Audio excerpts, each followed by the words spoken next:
தொகுதி மறுசீரமைப்பு எதிர்ப்பு தெரிவித்து தொடர்ந்து தமிழக சார்பாக பல்வேறு குரல் கொடுத்து வருகிறது. இந்த நிலையில்தான் குறிப்பாக தமிழக சார்பாக அனைத்து கட்சி கூட்டம் கூட்டப்படும் தெரிவித்த நிலையில் அனைத்து கட்சிகளுக்கும் அழைப்பு விடுக்கப்பட்டது. குறிப்பாக 65க்கும் மேற்பட்ட கட்சிகளுக்கு அழைப்பு விடுக்கப்பட்ட நிலையில் இந்த கூட்டத்தை புறக்கணிக்கக்கூடிய கட்சி குறிப்பாக பாஜக, தமாக உள்ளிட்ட கட்சிகள், நாம் தமிழர் கட்சி உள்ளிட்ட கட்சிகள் புறக்கணித்திருக்கிறது. இந்த நிலையில்தான் இந்த நிகழ்வு பங்கேற்ற கட்சியை பொறுத்தவரைக்கும் அனைத்து இந்திய அண்ணா திராவிட கட்சி, குறிப்பாக இந்திய கம்யூனிஸ்ட் கட்சி, இந்திய மார்க்சிஸ்ட் கம்யூனிஸ்ட் கட்சி, இந்திய யூனியன் முஸ்லீம் லீக், மறுமலர்ச்சி திராவிட முன்னேற்ற கழகம் மற்றும் விடுதலை சிறுத்தை கட்சி, மனிதநேய மக்கள் கட்சி, அகில இந்திய பாமரடு கட்சி மற்றும் தமிழக வாழ்வுரிமை கட்சி, மக்கள் நீதி மையம், அதாவது குறிப்பாக கமலஹாசன் மற்றும் வேல்முருகன், மேலும் மனித கட்சி சார்பாக, மனித மக்கள் கட்சி சார்பாக ஜவாஹிர்லா, மேலும் தமிம் அன்சாரி, வைகோ மற்றும் விடுதலை சிறுத்தை கட்சியினுடைய திருமாவளவன், மேலும் முக்குளத்தூர் புலிப்படை சார்பாக கருணாஸ் உள்ளிட்ட பல்வேறு கட்சி தலைவர்கள், மிக முக்கிய கட்சி தலைவர்கள் பங்கேற்றிருக்கிறார்கள்.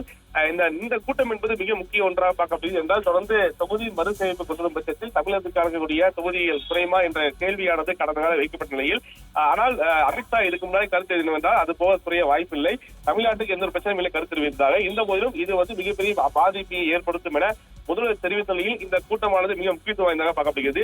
இந்த நிலையில் தமிழக முதல்வர் இந்த கூட்டத்தில் உரையாற்றும் போது இந்திய நாட்டின் கூட்டாட்சி அமைப்பிற்கும் தமிழ்நாடு மற்றும் மாநிலங்களின் தென்னிந்திய அரசியல் பிரதிநிதித்துவ உரிமைக்கும் மிக பெரும் அச்சுறுத்தலை ஏற்படுத்தக்கூடிய மக்கள் தொகை அடிப்படையிலான நாடாளுமன்ற தொகுதி மறுசீரமைப்பை இந்த அனைத்து கட்சி கூட்டம் ஒருமுறை கடுமையாக எதிர்க்கிறது தெரிவித்திருக்கிறார். மேலும் நாட்டின் நலனுக்காக மக்கள் தொகை கட்டுப்பாட்டை முனைப்பாக செயல்படுத்திய ஒரே காரணத்துக்காக தமிழ்நாடு உள்ளிட்ட தென் மாநிலங்களில் நாடாளுமன்ற பிரதிநிதித்துவம் குறைக்கப்படுவது முற்றிலும் நியாயமற்றது. இந்த வகையில் மக்கள் தொகை கட்டுப்பாட்டை அனைத்து மாநிலங்களும் முன்னெடுப்பதை ஊக்குவிக்கும் வகையில் 1971ஆம் ஆண்டு அடிப்படையிலேயே நாடாளுமன்ற தொகுதிகள் தொடர்ந்து வரையறுக்கப்படும் என்ற கடந்த 2000ஆம் ஆண்டில் அன்றைய பிரதமர் தங்கள் அளித்தவாறே தற்போதும் இந்த வரையறை 2026 இருந்து மேலும் 30 ஆண்டுகள் நீட்டிக்கப்படும் என்று பிரதமர் அவர்கள் நாடாளுமன்றத்தில் உறுதியளிக்க வேண்டும். மேலும் நாடாளுமன்ற தற்போதைய உறுப்பினர்களின் எண்ணிக்கை உயர்த்தப்படும் பட்சத்தில் 1971ஆம் ஆண்டு மக்கள் தொகை அடிப்படையில் தற்பொழுது நாடாளுமன்றத்தின் இரு அவைகளிலும் மாநிலங்களிடையே எந்த விகிதத்தில் தொகுதிகளின் எண்ணிக்கை உள்ளனவோ அதே விகிதத்தில் தமிழ்நாடு உள்ளிட்ட தென் மாநிலங்களின் தொகுதிகளின் எண்ணிக்கையை உயர்த்துவதற்கான தேவையை அரசியல் சட்டத்திற்கு மேற்கொள்ள வேண்டும் என ஒன்றிய அரசு இந்த அனைத்து கட்சி கூட்டத்தில் வலியுறுத்தி தெரிவித்திருக்கிறார். மேலும் தொகுதி மறுசீரமைப்புக்கு தமிழ்நாடு எதிரானதாக இல்லை என்றும், அதே சமயம் கடந்த 50 ஆண்டு கால சமூக பொருளாதார செயல்படுத்தியதற்கான நலத்திட்டங்களை தண்டனையாக சிறப்புற தொகுதி மறுசீரமைப்பு அமைந்து விடக்கூடாது எனவும் அனைத்து கட்சி கூட்டத்தில் வலியுறுத்துவேன் என தெரிவித்திருக்கிறார். மேலும் இக்கோரிக்கைகளை முன்வைக்கிறது. மேலும் தமிழ்நாட்டின் குறைந்தபட்ச அனைத்து கட்சி கூட்டம் இக்கோரிக்கைகளை அவை சார்ந்த போராட்டத்தை முன்னெடுத்து செல்லவும், மக்கள் மத்தியில் இப்பிரச்சனையை குறித்து விழிப்புணர்வை ஏற்படுத்திடவும் தமிழ்நாடு உள்ளிட்ட தென் மாநிலங்களில் இருந்து நாடாளுமன்ற உறுப்பினர்களை கொண்ட கட்சிகளின் பிரதிநிதிகள் அடங்கிய கூட்டு நடவடிக்கை குழு ஒன்றை அமைத்திடவும் அதற்கான முறையான அழைப்பை மேற்படி கட்சிகளுக்கு அனுப்பி வைக்கும் இக்கூட்டம் தீர்மானிக்கிறது என முதல்வர் மிக முக்கியமாக உரையாற்றியிருப்பதில் மிக முக்கிய சார்ந்த பட்சத்தில் இதுக்கு கடுமையான எதிர்ப்பை தமிழக அரசு எதிர்த்து தெரிவிக்கும் என்ற சாரம்சமே முதல்வருடைய பேச்சில் பார்க்கப்படுகிறது.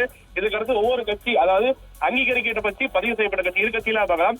அங்கீகரிக்கப்பட்ட கட்சியில் இருவரும், பதிவு செய்யப்பட்ட கட்சியில் ஒருவரும் என அடிப்படையில் இங்கு இந்த கூட்டத்தில் குறிப்பாக அழைப்பு விடுக்கப்பட்டிருக்கிறது. அந்த அடிப்படையில் தான் குறிப்பாக எஸ்டிபி கட்சியினுடைய நெல்லை முபாரக்கா இருக்கட்டும், மேலும் மக்கள் நீதி கட்சியினுடைய கமலஹாசனாக இருக்கட்டும், மேலும் தாவேகாவுடைய பொதுச் செயலர் ஆனந்த் உள்ளிட்ட பல்வேறு கட்சி, அதாவது பதிவு செய்யப்பட்ட கட்சி பதிவுகள் மிக முக்கிய அனைவருமே பங்கேற்றிருக்கிறார்கள். மேலும் அங்கீகரிக்கப்பட்ட கட்சி சார்பாக 2 பேர் தலா பங்கேற்றிருக்கிறார்கள். சட்டமன்ற உறுப்பினர் அழைப்பில் இருக்கக்கூடியவர்கள் இந்த கூட்டத்தில் பங்கேற்றிருப்பது மிக முக்கிய ஒன்றாக. இந்த மூலம் இந்த கூட்டத்திற்கு பிறகு வெளியே வந்து ஒவ்வொரு கட்சி சார்ந்த பிரதிநிதிகளும் தன்னுடைய கருத்துக்களை தெரிவிப்ப எதிர்பார்க்க அந்த அடிப்படையில் இதற்கு ஆதரவு தெரிவிக்கிறார்களா அல்லது முதல்வருக்கு எதிர்ப்பு தெரிவிக்கிறார்களா, இது போன்ற கருத்து இருக்கும் என்பதை பொறுத்து தான் பார்க்க வேண்டும்.